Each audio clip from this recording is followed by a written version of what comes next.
Welcome into the Sunday Smash. There's my man, the newly. Your mic is getting crushed right up. Sorry, that's my fault. Guys, showing off the threads. 2 seconds into the welcome of the Sunday Smash, and he's just banging his mic against, as I was going to say, the newly cemented diehard Lightning fan that is Corey Clark joins us. I have had this on all day, but I've also owned it for 2 years. Right. And I have countless other Bolts stuff going on in the back. But hey, look, welcome aboard, brother. Welcome aboard. Hey man, were you going to kick me off about? Am I not allowed on? I feel like I was there. I got us a W, a big W. How about Stammer? How about my man Stammer coming through with those 2 goals? That was great, man. Yeah, so me and Brady and Stephanie went down there, and it was always the first time I've ever been to a Lightning game. It's only the 3rd hockey game I've ever been to in my life, and the last one was the Thrashers. So that's how long ago that was. So yeah, man, that was really fun. We had a really fun time. They do a good job there. Yeah, it's incredible. Really, did you get there in time for the pregame like I told you to do and all that? Yeah, and it's a long pregame. I mean, they're not fooling around. It's relentless. I mean, it's 30 minutes of this and then that and then this and then all these different kinds of music and rap videos. Then some kids come out with some lightning sticks. Yeah. I mean, it's crazy. Yeah. Well, when you're back-to-back Stanley Cup champions, there's a lot of highlights. Yeah. A lot of highlights. And when you go for the 3rd year in a row, there's a lot of highlights. But we're not here to talk about the Bolts. We're not here to talk about the Bolts. That's tomorrow in our new podcast you and I are doing. Yeah, that's it. Yeah, we'll break it down. Let's get, first of all, thanks to all of you who have tuned in. Good to be with you. Been a while since I've been on the Sunday Smash. So I'm happy to be here with my boy Corey Clark. Looking forward to it. We got a lot to catch up on. I would say that the two of us, and I think it's probably it's not something that can be second guessed, could provide the greatest insight to what just happened with Florida State baseball. So wouldn't you agree? I mean, like, given our history, given our knowledge, our in-depth knowledge of Florida State baseball, this was the duo that was necessary tonight. And our intelligence, just the overwhelming intelligence of the two of us together. That's a duo that can't be beat. That is true. So it is that since we last spoke, Mike Martin Jr. Was let go. And I can't say that I was stunned. I was on my way. Oddly, you were on your way to my hometown. I was on my way to your hometown. Right. Yeah. At the time that Florida State made the decision on Friday to fire Mike Martin Jr. When I got that call early Friday that this was probably going to happen, I can't say I was stunned, Corey, but I will be really honest with everybody, and we'll go ahead and vet all of this and look forward. But I was disappointed, not that they fired him, because frankly, I think he warranted being fired. I'll say that now. And we've had a long history at Florida State of kind of half-stepping when it came to change from the athletic department for a variety of reasons. It's not something that, we look back on and say, boy, this athletic department is aggressive with their hiring and firing. That's not what they've been over the years. And some of that is good. Some of that's been because the coaches that have been here have been very successful, and it's been hard to have to let them go when things go south. Some of it's just because also the athletic director, frankly, didn't have any real authority since post-Dave Hart. Now he does. And I had a suspicion, and Corey, tell me if you agree with this. Now, we'll get into the locker room stuff, but I had a suspicion, given the way the Krikorian thing played out, that could expedite the situation with Mike Martin Jr. Do you agree? I didn't really see the correlation there. Maybe in hindsight, I should have. Look, that was a bad week for Michael Alford. And look, we can say it's just women's soccer, but that dude's the best coach in the country. He had just won a national championship, and then he comes out and says, the emails come out, but then he comes out and says, yeah, man, he had all these problems with this AD. And, that put Alford on some shaky ground with some people. Maybe not the people that mattered, but some people that mattered. And then, if you go in, he took care of Lonnie, which was a big step.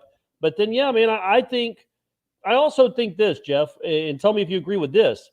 This wasn't just a what happened on the field firing. I don't think it could be, because we only have 2 years of data. And again, they were sloppy. They made a million mistakes. They made us all shake our heads, but they also did get to the tournament 2 years in a row. They did not fall off a cliff. They did not crash into the side of a mountain where they were going 18-50, you know what I mean? Or 18-40. They weren't an embarrassment. They played embarrassingly at times, but hey, so do a lot of teams. They weren't an embarrassment. But so 2 years seemed to me, that's why I thought he'd get one more year. Is because, okay, one more year that finishes up his contract. But if Alford was like, look, I'm not renewing you either way, then what is the point in hanging on to him?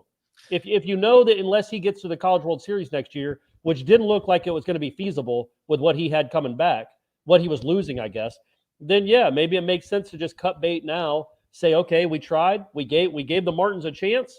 They've been a coach here for 43 years in a row. It's time for somebody else. And it certainly didn't be trending in the right direction, appear to be. Well, there's a lot of levels to this too. Yeah. First of all, let me say that for Mike Martin Jr., a guy that nobody would argue is lacking passion and love for school. Right. He loves Florida State University. He loved it as a player. Obviously, his dad is his dad, a legendary figure in college baseball, poured his heart out and gave his life, in terms of career to the university. Junior wanted this job, has wanted this job for a very long time, and he gets it. People can argue all day long, and they have, about whether he should or should not have. It doesn't matter now. He got it, and that fulfilled a lifelong dream. He thought, okay, this is what I've been waiting to do. I've poured all of my work efforts into this job, and now I've got it. And today, obviously, yesterday, he wakes up and he doesn't have the job anymore. It's crushing. And unless you're soulless, you obviously feel for anybody who loses their dream job, so long as they're not, unequivocally evil. Right. So you feel bad. And that's not the way you would want things to end. I think everybody wanted it to succeed. Who doesn't? If you pull for Florida State, you want to see this thing succeed. But it didn't succeed. So there's that part of it. Secondly, I think, Corey, it's not just the on the field. But I'll tell you this, and it pains me to say it, I think the on field was enough to fire him. They don't do anything well. No. There was nothing. There was no. They won some games, though, right? If you're just looking at the record. But Corey, that's a low bar, baby. That's a low bar. They won some games. They won a lot of games against some teams that they should beat. They had a couple of nice runs. The Miami series was a nice series for them. They had a few moments this year where you say they look good, but by and large, this is a team that plays poorly. They can't win on the road. They don't get the most out of the talent they do have. They can't pick up the baseball. They run the bases like children. That's enough to say, okay, and I've seen enough. It's not moving in the right direction because they did the same thing last year, Corey. Right. No, I got you. I'm just saying in the history of this university, that's not what normally happens. A 2-year run. I know it happened with Willie Taggart. It happened before 2 years with Willie Taggart. But look, man, football is a completely different animal. That pays all the bills. Yeah. You can't keep going down the road of a bad hire in football just because you want to be fair to the guy, because you're costing yourself literally millions upon millions of dollars. In baseball, you're not. It's not a big revenue sport. It can be. It apparently is in the SEC, but it hasn't been here for a while. And they're not counting on huge tons of revenue for baseball. So I thought they would just give it one more year. I thought they would give him one more year to fix it or see if he could fix it and trend in the right direction. If he couldn't, then clearly you fire him at that point. But again, I that's why I was surprised. I was surprised personally that they did it. But that week after they lost to Auburn, or I guess and then UCLA, you started to hear some stuff about players' families, things about the way maybe Meat was running a program, very similar to what we heard about Taggart at the tail end of that, where you're like, okay, maybe there is some stuff behind the scenes as far as, organization, communication, all these things that you need to do to be a successful head coach that were not maybe being taken care of in that locker room. And that, to me, was probably the final nail in the coffin. Maybe there were already 8 nails in there. I don't know how many nails are supposed to be in a coffin, Jeff. Do you? Is it 12? No, I don't remember. It's probably changed over the centuries, Corey. Well, true. Back in the day, it was probably 100. Yeah, you needed a lot of nails back then. They were dull. The modern nail probably does a much better job. Probably 8. You probably need 6 to 8 nails for a coffin. Yeah, so I don't know if that was the 4th one or the 8th one or whatever it was, but I think those conversations that were happening after that season, not just the embarrassing 21-7 loss, but just maybe what those conversations that Alford was having with people inside or around the program might have been enough to say, look, okay, we could maybe overcome this if my man was 48-9, but he's barely limping into these tournaments. Because look, man, baseball coaches are disliked. A lot of them are. They just are. They're hard asses. It's kind of the nature of the sport at times. They're going to rub people the wrong way. But you better be able to win if you're going to rub people the wrong way. And Meat certainly wasn't doing that at the rate he needed to. I think more than anything, when you talk about the off the field stuff, I would guess from what we've heard, it was less maybe organizational and more personality and communication. I think personality and communication probably, I think there was an impasse there between he and several players, perhaps their parents, certainly. Maybe donors. Maybe Yeah, some donors too. maybe some donors too. Correct. I've described him in the past, and he's somebody I've known for over 20 years, as a red ass. And I think that you can be a red ass, as you just noted. There are several in any walk of life, if CEOs, coaches, you name it. But if you're very successful, then nobody questions it. Nobody's upset that Nick Saban's a red ass. But because you win and you win big, you can rub people the wrong way, and they just have to wear it. But if you are a coach that perhaps some people were unsure should have been given the job to begin with, and now you're not having a lot of success, and you're not playing a good brand of baseball, and Right. you're really difficult to deal with off the field, well, the writing, this expedites the process. Now let's get into the second part of this. Clearly, they want to make a run, and they would be foolish not to. I don't think this is in any way unveiling some secret news. They want to make a run at Link Jarrett. It just got more expensive because Notre Dame just knocked off Tennessee today, and they did the world a favor by beating Tennessee, the most unlikable team to ever play organized sports. Now, that's incredible. It is incredible. I mean, it is awesome that kid got kicked out of the game for telling the umpire, "You're effing terrible." And then I think he said "F you." Yeah. But he definitely said, "You're effing terrible." Looked right at a home plate umpire and said, "You're effing terrible." The umpire kicks him out. And he said, "Well, what I say? What I say? What?" I mean, they've been doing this. They've been doing this all year long. Yeah, it's incredible. That is the most eminently unlikable team I've probably ever seen. It's pretty rare that you can say almost unequivocally anybody that's paid attention would watch that team, barring that they are a Tennessee fan, and watch that team and say, golly, this team is hard to like. The numbers are unbelievable. Like if you statistically speaking just want to point to what a great season, now utterly worthless because they get bounced from a home regional. Right. If you want to look at that, you could. But beyond that, by the way, that is another illustration of something that we've had to say for years to the people that are football minded. And sometimes it comes across as an excuse, but this is now the third straight year, right, that the number one seed is not going to win out in Omaha. So Arkansas didn't get there a year ago. It was Arkansas. It's Tennessee this year. Was it Arkansas last year? And then UCLA in 19. UCLA. Yeah. So it just shows you, again, you can have an unreal season, as we know all too well, unfortunately, here in Tallahassee, and it can all come undone in a bad weekend when you're playing another good baseball team and they play well. That said, Notre Dame is a good baseball team. Yeah. Very good. It was fun to watch them. It was fun to watch them lose in front of that crowd. Now, that said, obviously that probably drives the price up. I want to get to something that I've heard a lot of in a very short period of time. If you go and look at our message boards on Warchant, or even here in the chat already this evening, and certainly on Twitter, and I've had people text me, and they come at it from the angle that Florida State will never be able to afford Link Jarrett because Notre Dame is going to throw a ton of money at him. I don't think Notre Dame is going to throw a ton of money at him. It is still college baseball. But if by a ton of money you mean a lot more than Martin Jr. was making, sure, double that at least, probably more maybe triple it. Probably triple it. Yeah, 1.8, something like that, probably, right? 1.4. I think, I think they don't. Florida State's going to have to offer him close to or more than $1 million. Yeah, because Notre Dame will offer him that. Yeah, and by the way, I think they will. Yeah. I think they'll offer him. For the people that don't think that Florida State will spend that kind of money, we know for sure what they offered Mark Krikorian to be the head coach. And it was, I say for sure, I can't remember the email, but I think it was $850,000 or $820,000. It was close to $1 million for a women's soccer coach. Right. They don't bring in money at all. At all. So if they're willing, and I know Krikorian is the best coach in the country, but that's still a ton of money for a non-revenue sport. So if they're willing to pay him that, if they're willing to pay Lonnie $4 million over the next 6 years or whatever it is, they will pony up enough to have a competitive offer to Link Jarrett. And it will be whether if he wants to leave Notre Dame or not. The point is, Notre Dame could always offer more. Of course they could. Notre Dame could offer him $5 million a year. That'd be stupid, but they could.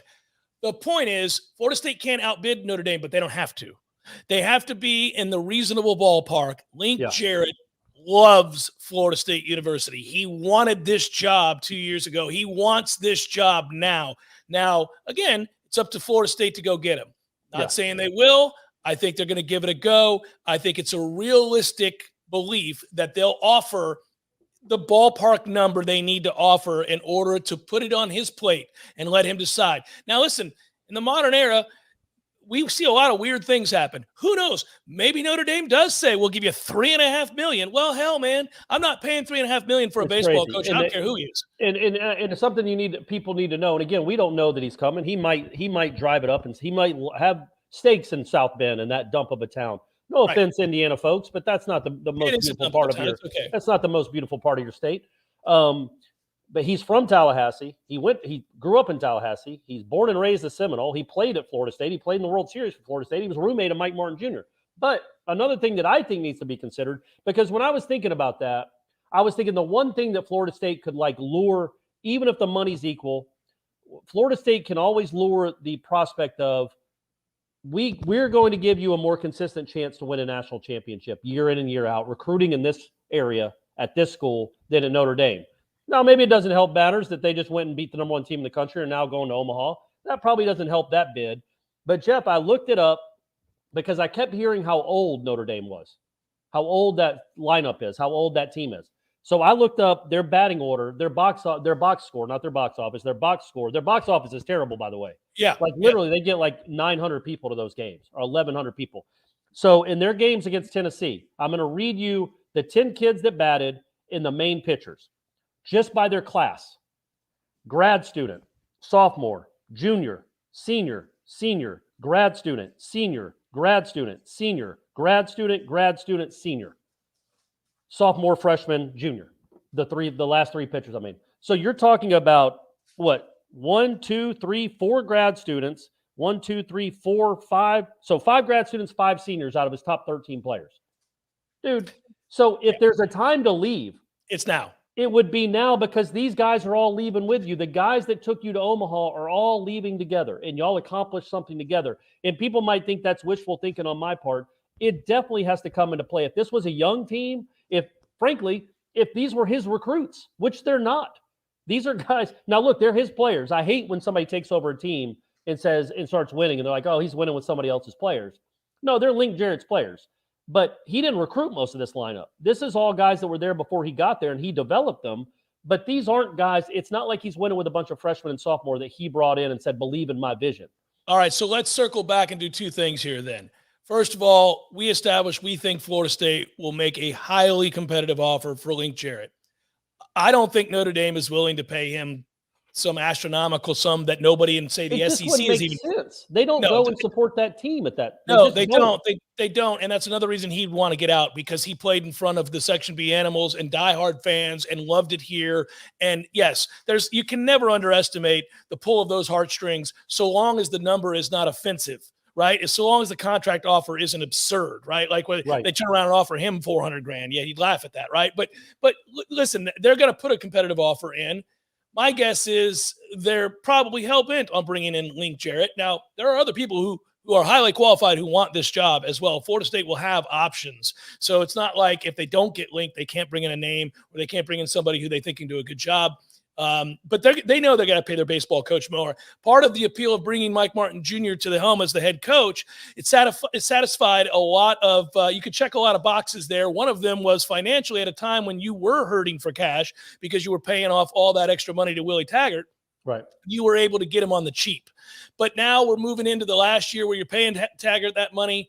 A lot of money is freed up. And now you also have to invest to keep this product viable. They know that there would be a groundswell of support and excitement and enthusiasm that has not existed at Hauser in some time, if we're being honest. Yeah. That would be huge. And then finally, the other thing I was going to say, we brought it back. We began the conversation with Mike Alford and the timing. Well, what does that firing tell you? It tells you they knew they had to act because there are other people coming after Link Jarrett. It is pretty common knowledge that Clemson's making a run at Link Jarrett. I'm surprised by that. They don't seem to invest much in baseball. But, hey, if they are deciding to do so, you're going to want to get out in front of that. You're going to want the opportunity now before somebody snatches them up. And I think Florida State recognized it as well, and Mike Alford certainly did. Well, and I was just looking it up because, again, to go along with and people, we had a post on the chat starting right away saying that since he got him to Omaha, Florida State won't be able to get Link Jarrett, and I don't think that's the case. I think it's not the case. Notre Dame is a mid-major when it comes to baseball, as far as prestige, as far as fan support. Look, man, I just looked it up. I looked up their Friday night game against Virginia Tech, who was also a super regional team. They played them in the middle of this season in South Bend. The attendance for that Friday night game was 300 people. 300 is what it says on the box score, which probably means it was closer to 250, and half of them were Virginia Tech parents, I'm sure. So he would go from playing in front of a crowd in a city that just does not care about that team to coming and playing for a program that really does. And he knows. Who else knows better than Link Jarrett what this program could be? I'm not saying it's a done deal. I'm not saying it's going to happen. But it would, number one, it wouldn't make any sense financially for Notre Dame to give them a huge deal because they make no money in return. I mean, they were really good this year. They were top 12-ish all year. And like I said, playing another top 12 team, they had 300 people there. And he's losing literally all of his players, all of his starting lineup except for one kid. There's a sophomore. Everybody else leaves. So it's just a perfect time for him to leave. It's just a matter of you giving him a reason to leave. And we all think Florida State would. So it seems to me like it would bode well that Florida State would have an inside track on him. Yeah, and so at the end of the day, now it doesn't mean they're going to get him. We're not reporting that they're going to get him. We know they'll go after him. We know they'll probably make a pretty competitive offer. Link could have a lot of other things that he's factoring in. I don't know what those are. I've not spoken to Link Jarrett.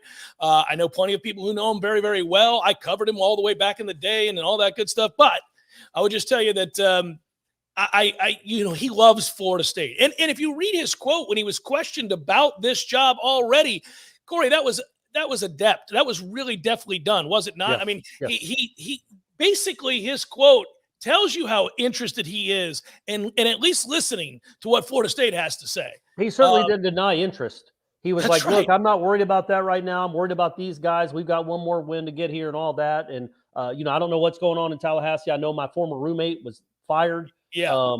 He kind of made it evident to everyone. Yeah, he still knows that program, and that guy he has a long relationship with the Martins. So it couldn't work out to me anyway. You're right. There's a bunch of levels to it. The fact that it seemed like to me anyway, kind of an out of nowhere, not an out of nowhere firing, but to me surprising just because it had only been 2 seasons. But if you're worried that this is the only chance to get Link Jarrett, then I mean that gives you a chance. I don't know if there's been any back channel communication or not, and I'm not Link Jarrett's agent. I don't even know if baseball coaches have agents. I assume they do. I don't know. These days, I'm sure they do. But I just think a guy that was born. He's 50, born and bred in Tallahassee. Went to Florida State, loved Florida State, and the job is open. You can rebuild it to glory. You're not chasing Mike Martin Sr. You're not replacing Mike Martin Sr. Nobody wants to do that. You're replacing his kid.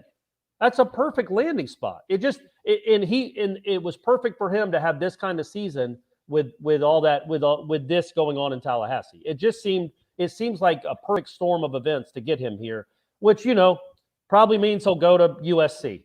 Who knows? Well, I'll say this. That's another reason Mike Jr. picked a bad time to have the year they had. Yeah. On the heels of the season that was disappointing, to come in and have the season they had this year, where you struck out a ton just like you did a year earlier. You didn't pick up the baseball just like you didn't a year earlier. Base running mistakes continued to plague this team week in and week out, just like it did for the last 10 years. So you've watched all of the problems. You just exacerbated. At some point, you're looking at this going, this is not, and you wrote the column last week. Where is this headed? Even if you don't make the move, where is this headed? It certainly didn't look good. I know the counter to all this, if you're in his corner or if you're him, is that, hey, look, man, I've had to retool this roster. We were coaching a man down at the end of my father's career. I can't flip this roster overnight. If you want better play, you're going to get better play with better players. So you got to give me a chance. I mean, that's the argument he would make. I don't think he had a lot of people, clearly not the athletic director, in his corner at that point, especially if the relationships weren't there. If players don't like playing for you and they're playing poorly and their parents are complaining to the athletic director, you got real problems when the season ends as disappointingly as it did. Throw in the mix that Mike Alford is a former collegiate baseball player. So, man, that doesn't help your cause either because he knows what he's looking at. He was at Auburn for 21-7. Yeah, well, yeah, but so was Tom Lang. Sad guy, but he was also in what do we call that place? Yeah, but the Tom's Lightning not. Center. But, what do we call where the Lightning play? Is this Emily Arena? I know that, but does it have a nickname like the Thunderdome or something? Yeah. It's okay. It's. Okay, well, we're calling it the Thunderdome, whatever we want to call it. Emily is what we call it, but yeah. Obviously, get down, lay down. That's the Stammer. I saw him score 2 goals. The only 2 they needed. That's got to be the. So are they? Is Stamkos a Hall of Famer? And Kucherov, Yes. they're Hall of Famers, right? And Yes. the goalie, of course. Yes. Yeah, that was fun. We got to see a lot of Hall of Famers on the ice. I was trying to tell that to Brady, and he was into it, which was cool. He was into that. It was first hockey experience of his life, and he was into it. I'm glad he didn't have to years ago go see Atlanta play. Oh, that was tough, man. That would have been was disappointing. Tough. Yeah, See, I'm glad we wiped it. We got the bad taste out of your mouth. You now have seen a real hockey franchise, a dominant one at that. The first team in 40 years to go to 3 straight Stanley Cup Finals, man. Crazy. Since Wayne Gretzky and the Edmonton Oilers. And understand this, Corey, this is the salary cap era. Nobody in the salary cap era has ever won 3 straight Stanley Cups. So, buddy, this could be truly what a year for you to go. Yeah. I know, historical. Now I got to get my season tickets for next year. There you go. Let's go. Now, let's do this. Back to Alford real quick, because you brought it up at the beginning of the show. I think there's a lot of people in his corner after this that thought, oh, he's just going to be another one of Meats boys. He's a baseball guy. Not Meats boys, but he's a baseball guy. He was probably friendly with the Martins. He's gonna lay low, see if he can get it turned around in 3 or 4 years. He's not. And no, he went and made a really quick decision on something. And I think, and I'm not saying it's right or wrong, but I think it made a lot of people, a lot of Florida State fans were like, oh, okay, Alford. Okay, I see what you're doing. I'm not saying I'm one of those, but I think that for some fans that were a little miffed and worried because of Krikorian, and frankly because of the football team right now, I think they like that they have an AD that if he thinks there's a problem and something needs to be done, it gets done. We've waited as Noles forever to be in a position where the athletic director is the one to be pointed to when things are going well or poorly, right? That's not been the situation at Florida State for a very long time. Yeah, it's been presidents. It's been school presidents mainly. Yeah, and that also means that guys in a position like he's in, if you work your whole life to be put in that position because you've clamored for it and now you have this opportunity, those guys want to put their stamp on things. Those guys want to go down swinging. Either they're going to succeed or fail their way. And since he didn't hire Mike Martin Jr., he didn't hire Mike Norvell, right? Like we go back to, So he's now in a position where you're thinking about, all right, how much wiggle room do I give this guy if he's not winning? Because my job, I'm tasked with the responsibility. I have total autonomy. I can make a decision. Your university president is not all that interested in athletics, but he understands the importance of athletics. He hires a guy and says, get the job done. Well, man, it's on you now. And people have watched powerful athletic directors. They saw it with down in Gainesville with Foley and those guys who step in and say, look, our goal is to compete for and win conference championships, if not national championships. But the bottom line is you've got to be amongst the upper echelon in our conference, or else we're going to judge you harshly and we'll move on. Well, Florida State wants that. Florida State fans want a guy who's going to say, this ain't working. I'm not going to wait around 5 years. I'm going to make this move now because we got to get this righted. Now, if you make the wrong hires subsequently, then you get fired. But that's fine. We know where the blame lies. And that's where we wanted to be for a long time in the past. It was a convoluted situation because of the way the booster setup worked. And if he turns Mike Martin Jr. into Lincoln Jarrett, I think it'll be universal praise from Florida State fans. Now, we'll see how Link does if he does indeed get the job.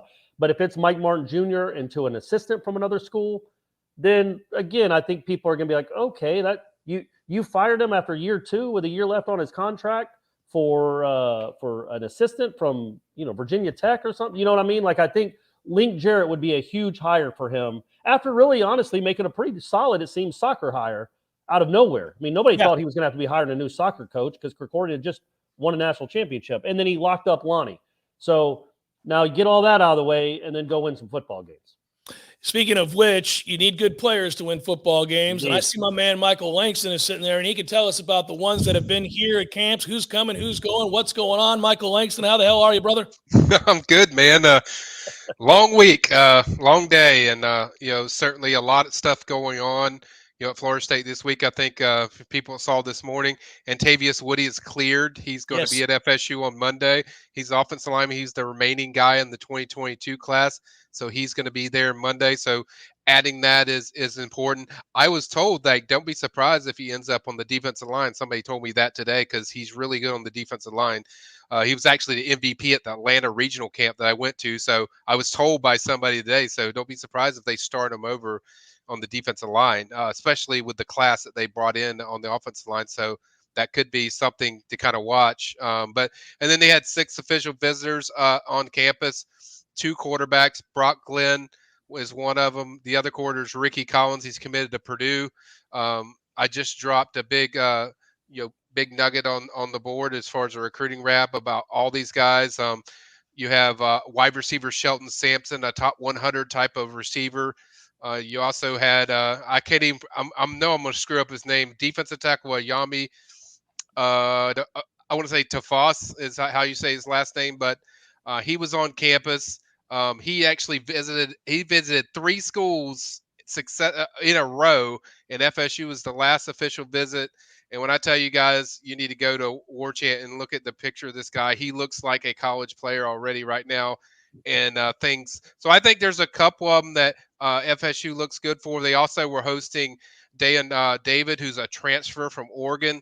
I think things are trending in a positive direction for that guy as well, along with Tafas, who I just covered. So a lot of positivity as far as how the recruiting weekend has gone. People can read all the stuff on there, but I think it was a very good weekend based on the returns I'm getting early on from these official visits. I want to ask you about the guys at the camp and who was here and all that good stuff, but go ahead and let me bring you down for the night. Destin Hill, is he going to play football for Florida State? Yeah. I was kind of saving that for later tonight. I was told that by somebody as an FSU source that said, I will text you on the date of he's coming. So that's more than what I usually get. So, something could be, it's supposed to happen in the summer in this June. So I can't give you a definitive answer. Jeff, trust me, I'm going through this selfish of hell listening to people ask me about Destin Hill over and over and over. But Michael, have you ever talked to Destin Hill? Have you met him in Yes. person? Oh, so Yeah. okay, good. All right, Yes, I wanted to make sure. He's visited FSU unofficially twice. Okay, and you saw him in person, like you Yes, met him. it was an interview in person, Corey. Nice, man. Okay, all right, good. Man. He is Good. alive. He is not. Great. He is not Monte Teo's girlfriend. I mean, he's real. Like, hey, he's a with real those person. official visitors, you said there were 6 of them. Are they mostly 2023, or some of them 24? No, you can't take an official if you're 2024, but so they're these are all up and coming seniors then. Yeah, one of them was supposed to be 2023, but the guy I just mentioned, Tafas, the defensive tackle, I found out today he's actually going to be a 2022, so he can be in this class coming up. Oh, okay. So he could be here next Wednesday, from what I was told.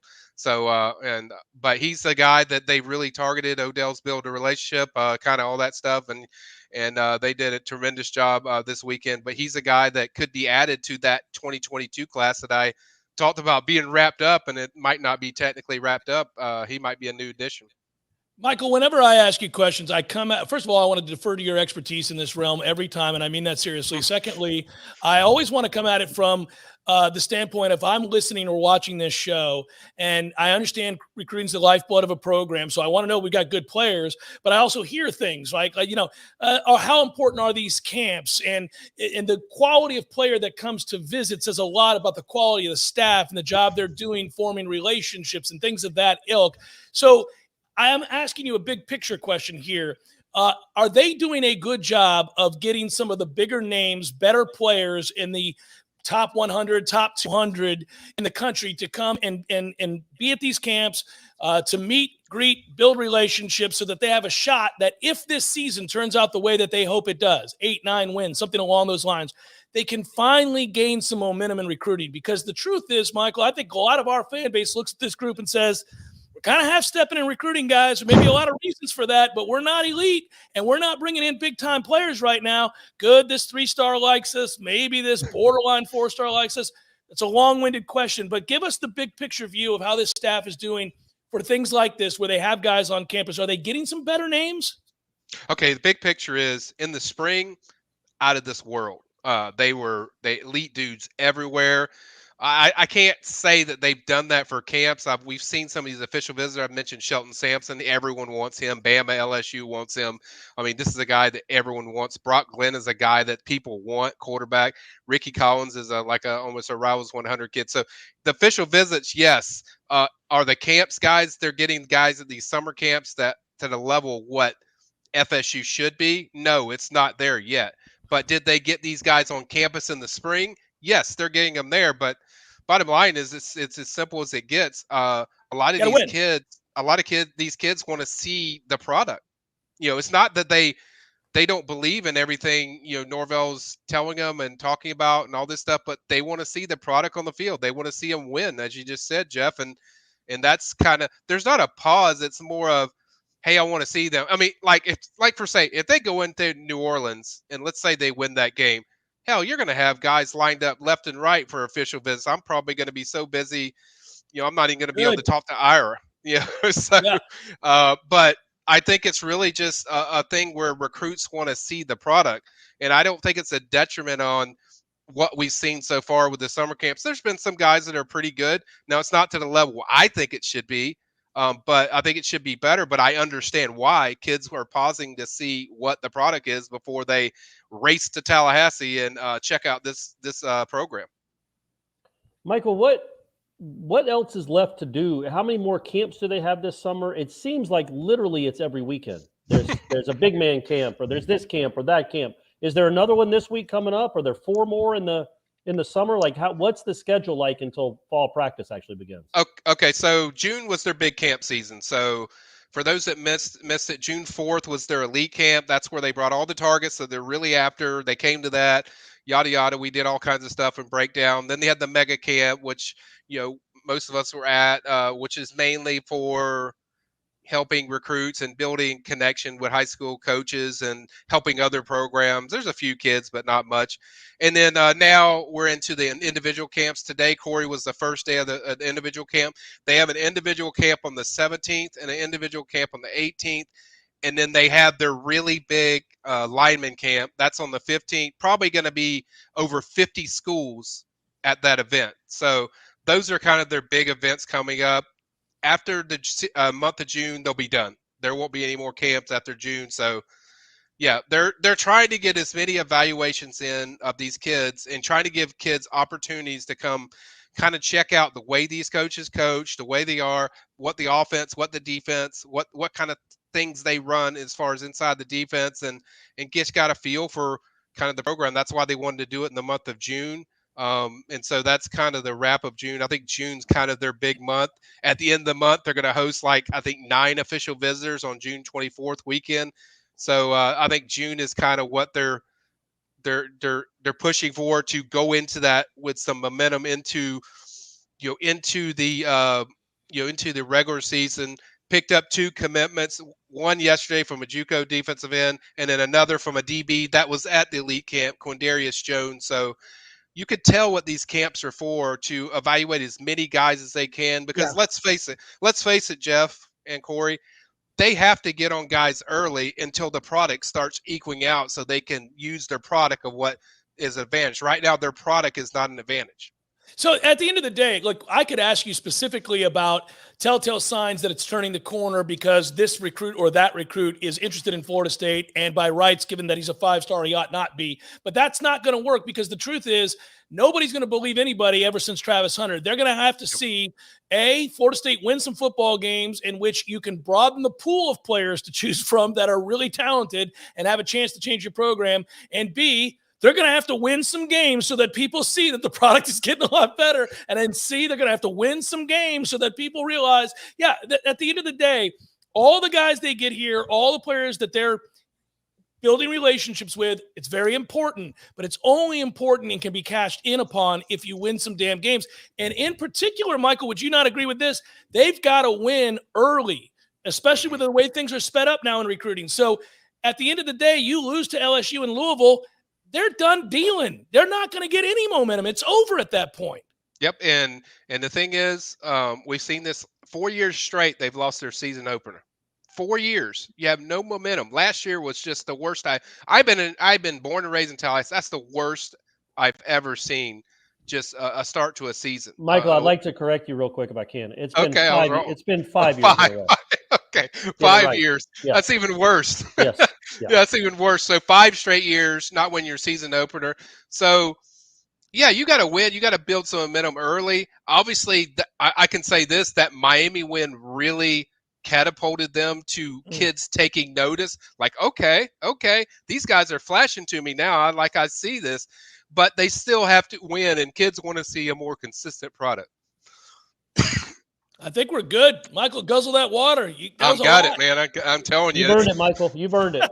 Appreciate it, guys. But yeah, I think the general message is, kids just want to see the product, and you can tell that recruits want them to be good because they keep hitting me up like, "Hey, what do you think, Mike? They're going to be like this year?" Because they really want them to be good. Because it's that's like the cachet, Mike. Hey, listen, that's why Florida State always has an advantage over a lot of other schools if they can just get their blank together, right? Yep. Because we see this all the time. This is true of all big-time college football programs that have real cachet in the history of the game, right? Like, go all the way back. I use Oklahoma as an example after they were just disastrous forever, and then Bob Stoops walks in and goes, okay, like, this place is historical. This place has won a ton. What came before you is legendary. He tapped into that and then won some games, and like that, they took off, and they became annually powerful yet again. Jimbo Fisher did that here, right? Like, if you could just get it moving in the right direction, kids know that Florida State is one of the most prolifically dominant college football programs of the last 50 years. They just need to see evidence that they're on the way back to that soon. And I would even go a step further than that, Jeff. It's like he's done something that I didn't even see Jimbo do with recruits. Like, he connects with them personally in a way I haven't seen anybody do probably since Bobby. But you got to win. Like, I can like you all at once. So he does. I mean, I've had kids that are leans towards Alabama. They would go on FSU visits, and they're like, I have never seen anybody that connects you in a genuine way personally, that I want these guys to be good. Basically, I want these guys to win, because if they win, hell, man, I got a hell of a decision to make, because I love this place. Yeah, so, it seems like, just listening to you, Michael, that a lot of these guys almost want to commit to Florida State, but they can't commit to a team that's had 4 straight losing seasons. You can't. That's hard to do. So just give them ammo. Mike seems like a really good recruiter, and if he had a good program with won a lot of games, it might take off. It might literally take off. But go win some damn games and score some touchdowns, man. Figure out a way to score some touchdowns. You got to win, and I'm around these guys a lot, so I see these coaches. I can tell you this, like, these dudes understand what's in front of them. They understand, like, hey, we got to win. Like, we have to win now. So it wasn't like the previous staff where they were kind of like, they were worried about all kinds of silly things that weren't like W stuff. These guys understand, like, that's just why they're putting the roster in. That's why they're getting 9 transfers every year. Like, we have to win now, because if they don't, it's just going to fall apart, because eventually the time capsule is going to run out.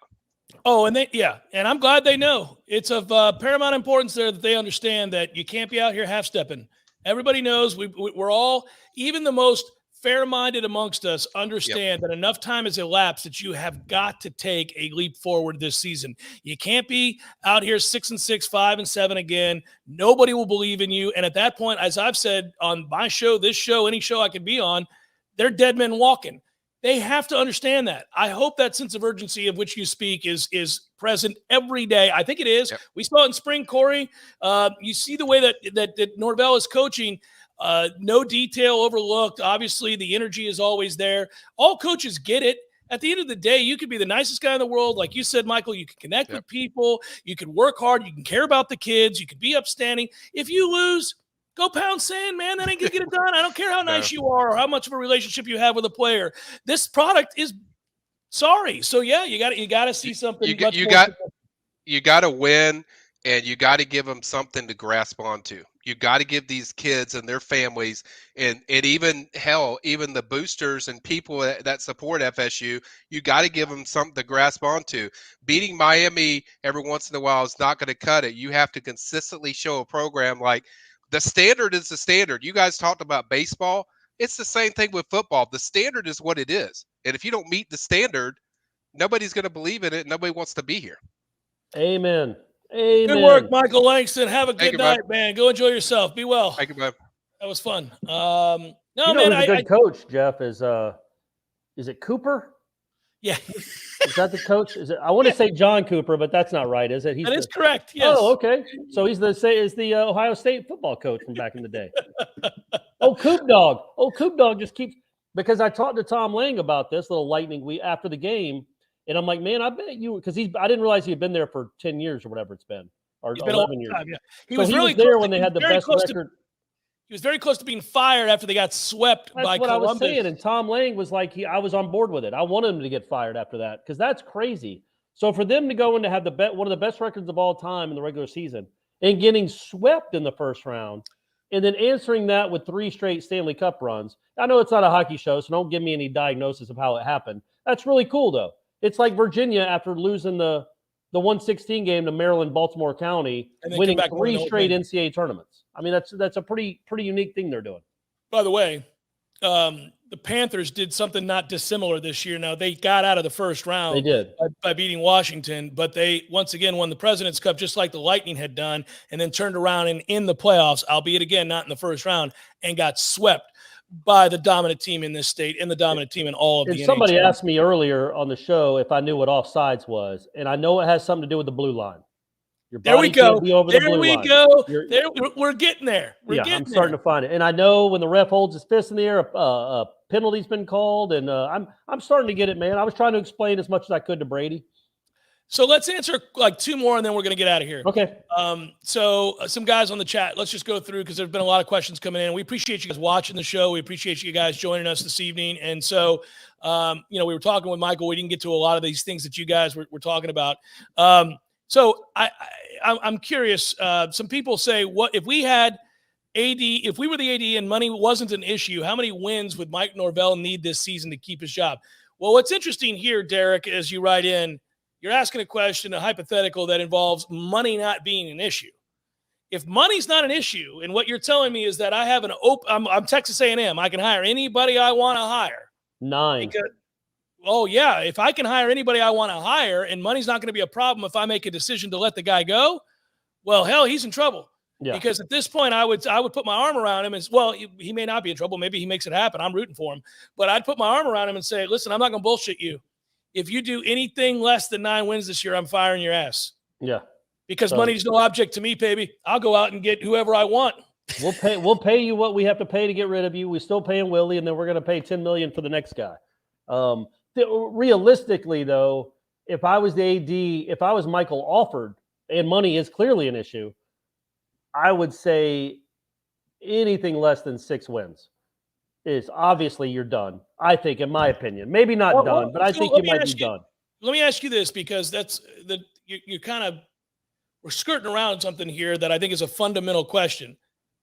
Is it on the table that Mike Norvell will be fired if he has a sub 500 season? Yes, of course. You believe that Florida State will fire Mike Norvell if he goes 5-7? I think it's on the table. I think I'm not couching it. I think it depends on how it looks. If there are a rash of injuries and reasonable explanations for another losing season, but it will be his 4th year, right?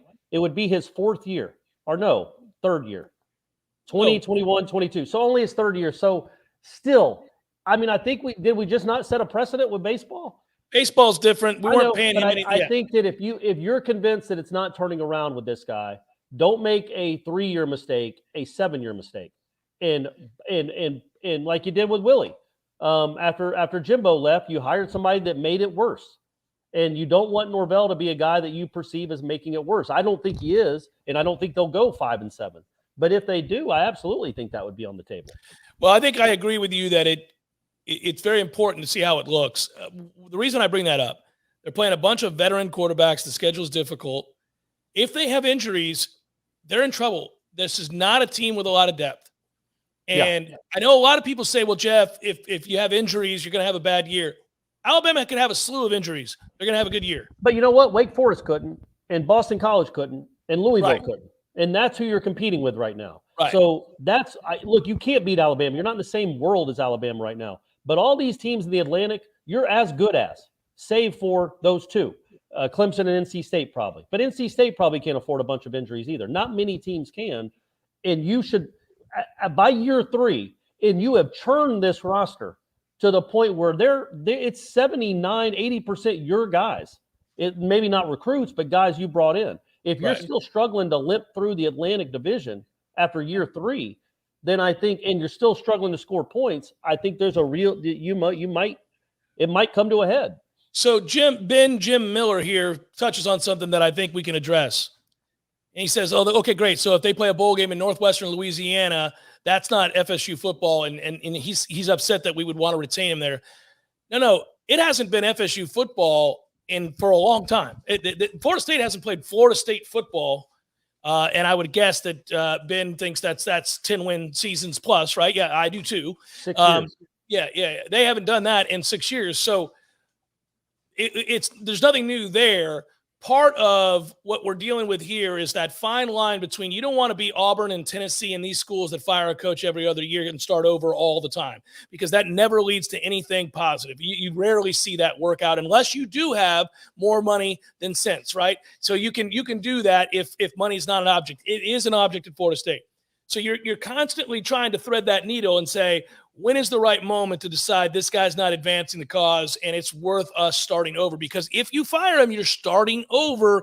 And again, you're going to have bring in a guy that is going to then have to implement his system, change everything about what they're doing.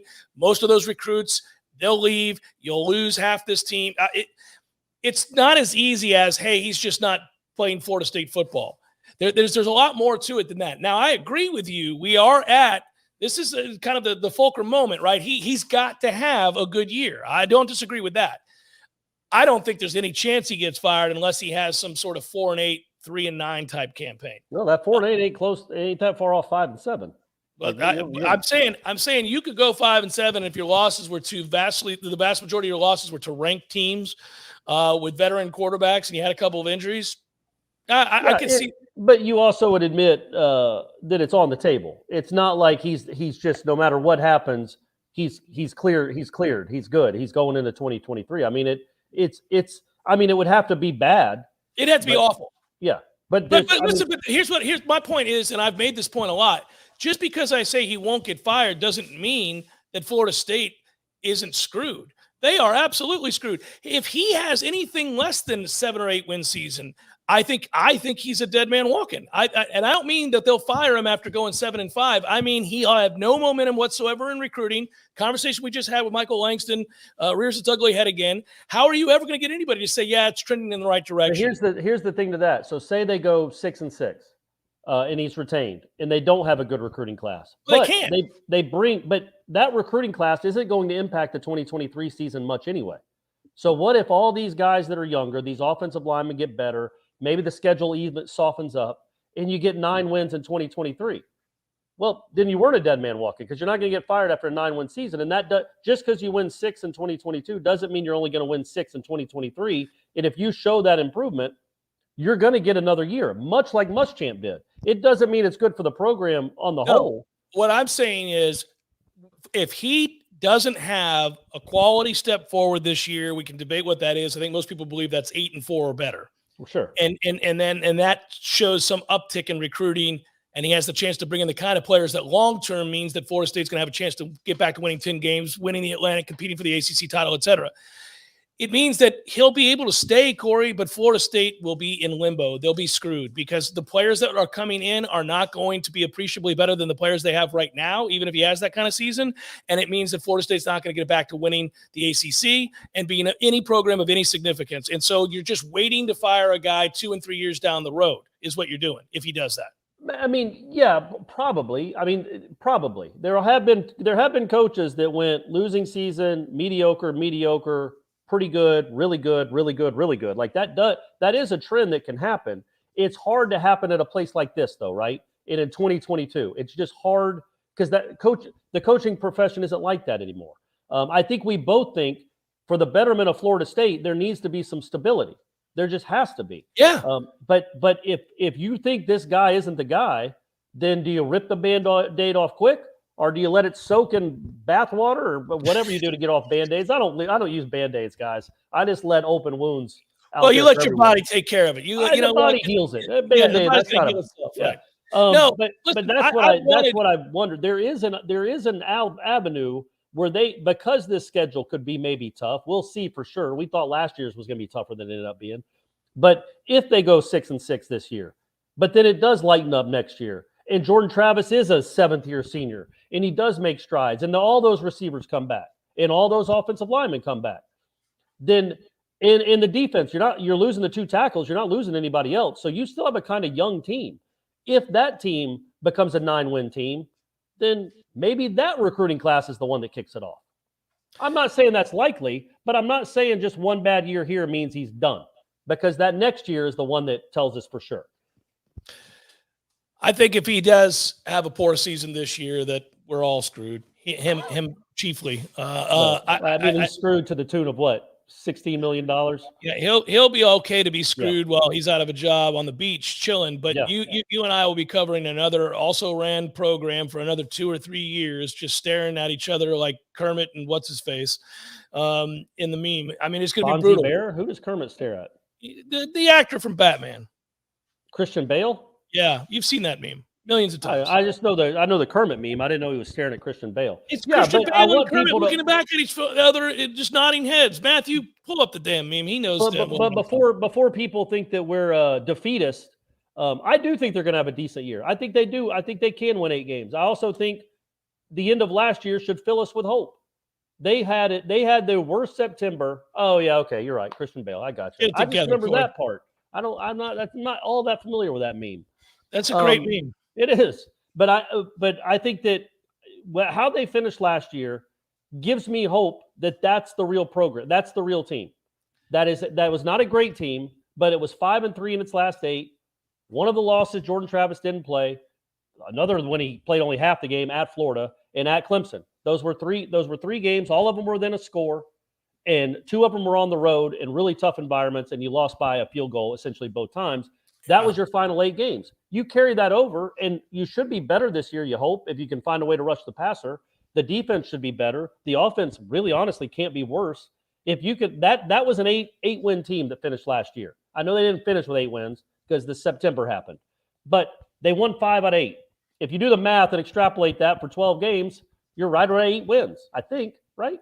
I think, Corey, that what you're trying to say is something that I concur with, and that is that this team will be better and they have a chance to win 8 games, and that it's not all doom and gloom. We're just highlighting yet again, and I think we will, like a broken record throughout the summer, it's a really important season. It is. It's a really important season. At the end of the day, of us, for you guys, for us, for Norvell, for Link Jarrett, there's a lot of Michael Langston. There's a lot of importance on this season for sure. Good job, Matthew. Thanks for producing as always. Good job, Corey. Good to see you on board the bandwagons there. Where are we getting together to watch the finals on Wednesday, buddy? I got to do a golf show for the PGA Tour Network on Wednesday, but I can get together for some of the other games. I think I'm actually flying to Colorado. I want to see him in person in the whatever that thing's called, the Igloo. What do they call it? Where they play the You want to go to a road game? Yeah, the bunker. Yeah, I want to wear this with pride, man. Sorry, I hit the mic. All right. I like it. Yeah, you'll be the guy that then the guy who turns and says, "Oh, you're a Tampa Bay fan, huh? Tell me who's on your second line." And I'll be, you're talking about Miller and Wilson and Kachekarov. All those. Oh, you're talking about those. By the way, do Stamkos and is it Kucherov? Did they not start? I know. Does that not matter in hockey? Really? It does matter. It depends on how your makeup of your team is for that night, how many forwards and defensemen you have. Because I don't think they were on the ice to start the game last night. Because I told Brady they're the 2 best players. Look for these 2 numbers, 91 and 86. And then he's like, well, why aren't they on the ice right now? No. This isn't like baseball where you have like your starting, your position. No, I know they rotate in and out. I just would have thought you'd start with those guys on the ice. But maybe the first 2 minutes is like a feeling out, and then you throw them out. It depends on the matchup. It depends on what, in that case, the Rangers presented. But anyhow, we're not going to get into this. We're getting bogged down. No, I just want to – I trust Cooper. I trust Cooper. My man Cooper is going to make all the right decisions. I trust in that guy implicitly, wholeheartedly. Thanks to all of you for watching. It was fun. Be well. Enjoy the rest of your Sunday evening. We'll talk to you this week on Wake Up Warchant, the Jeff Cameron Show, Seminole headlines, you name it, plus articles all week long on warchant.com. Stick with us. Be well, everybody. Have a great week.